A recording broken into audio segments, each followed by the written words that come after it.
That down. Let's move on to this, shall we? Speaking of Netflix films, now look, there's a mathematical equation that is a truism in life. 99.95% of Netflix original movies suck ass. They're terrible.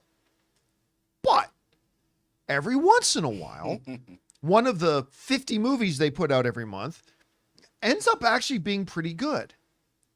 And last night, Anne, me, and the family got around to sitting down and watching the newest Christmas movie, Carry On, with Taron Egerton, Jason Bateman, who is great in this, and I'm freezing on the name of the guy. He was in Sons of Anarchy, and he was just in Penguin, and I'm freezing on his name. I'll have to look it up. Anyway, he was just the therapist in that dude in Penguin, yeah. And I forget the actor, Theo Rossi. Yeah, that's his name. Theo Rossi was also really kind of good in it too. I had no idea Theo Rossi was in it. Anyway, and also the guy from Breaking Bad. Oh yeah, was like Taron's boss. Uncle, not the uncle. No, Hank. Hank was in it. Anyway, it's a fun movie. It's a fun. Carry On is one of those rare, really quite good Netflix films. I enjoyed it. Had a couple of significant plot holes. It's like, wait a minute, that makes absolutely no sense. But whatever, you get past those. I thought the dynamic, even just conversationally between Jason Bateman and Taron, was excellent. It was a fun movie. Had a really good time with it. And apparently a lot of people watched it because Carry On is now officially the biggest film of the year for Netflix. Wow. And I believe had the biggest first week in the last 3 years for any film on Netflix. This comes us from the folks over at Deadline who said this.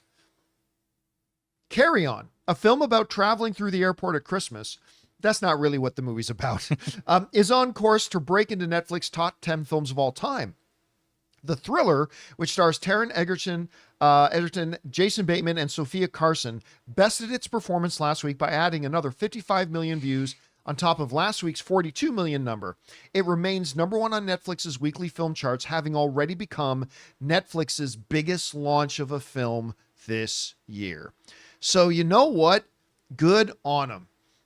It's every once in a while we got to talk about a really good movie that doesn't do well. And, we also got to talk about some bad films that do exceedingly well. It's always nice when you see a film that you think, you know what, this is one of the good ones. And it ends up having some success, even if it's just a success on nothing streaming. But even then, it was good to see. And it probably means we're going to get a sequel. Right. Carry On 2. My Wayward Son. Business Class. Or Carry On 2, my Wayward Son. 2 Carry, 2 On, or something. Come on. So Carry On, Samsonite. Yeah. So would you describe this as what's the movie? The Terminal with Guns? This is a better version of The Terminal. Okay. I think even Ray will agree with that. Maybe to one person.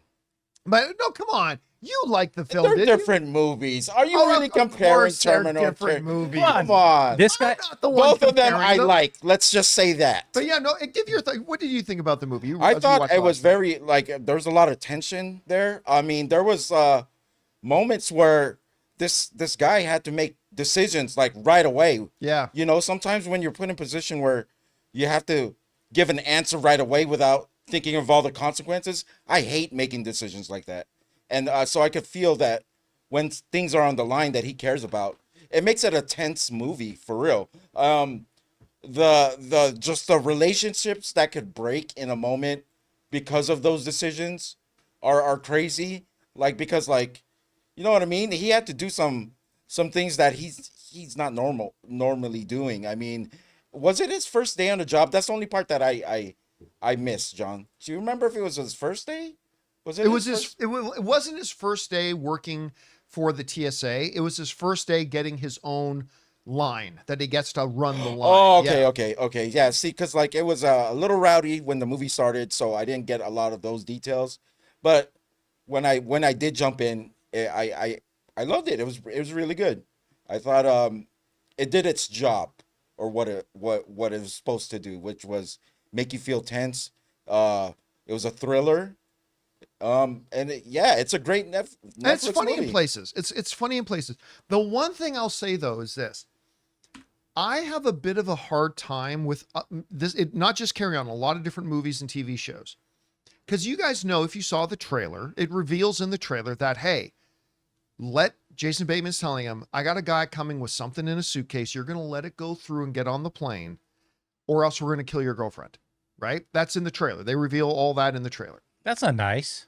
I have a little bit of a hard time sympathizing sometimes with a lot of movies and TV shows because they use this trope all the time.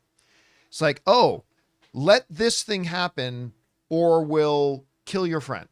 Let this thing happen or we'll kill you. Because there's the bottom line of the math is you're saying I would rather let these 300 people die to save the person I like and the person I love.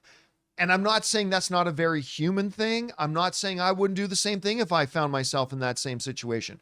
I'm just saying sometimes as a viewer, I have a hard time sympathizing with the hero when they're willing to let hundreds or thousands or millions of innocent other people die just so their favorite person doesn't die. But one of the things that Carry On does really well is, and I won't go into the details about how, is there's more than just his girl. Oh, you're not going to do what we want you to do? We're going to kill your girlfriend. Still not going to do? Well, we're also going to do this if you don't like. So they kind of made Taron's character more and more sympathetic to me as the movie went on. Right.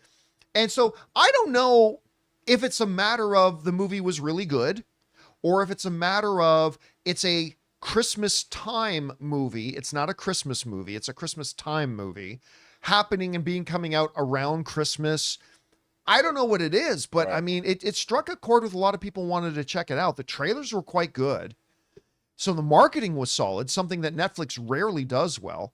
And they're getting rewarded with a huge viewership. With your problem being revealed or your issue being revealed with this movie, they did try to get you on his side many times. Yes. To see that relationship that they had.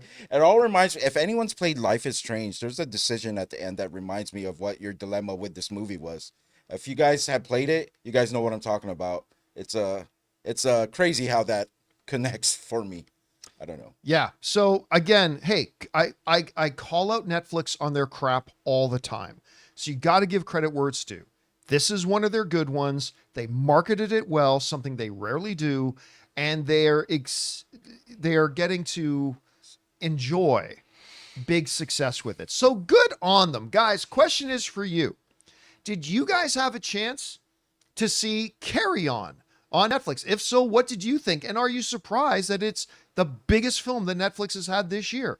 And why do you think that is? Like, what was the magic formula here that made it the biggest film they've had on Netflix this year? Whatever you guys think, jump down to the comment section below and let us know your thoughts. Hey guys, thanks so much for watching this video. Make sure you like the video, leave a comment, and subscribe to our channel. And don't forget, we have a daily podcast called the John Campea Show podcast, available on Apple Podcasts, Spotify, or your favorite podcasting app of choice. Go and subscribe to it today so it'll be there when you need it.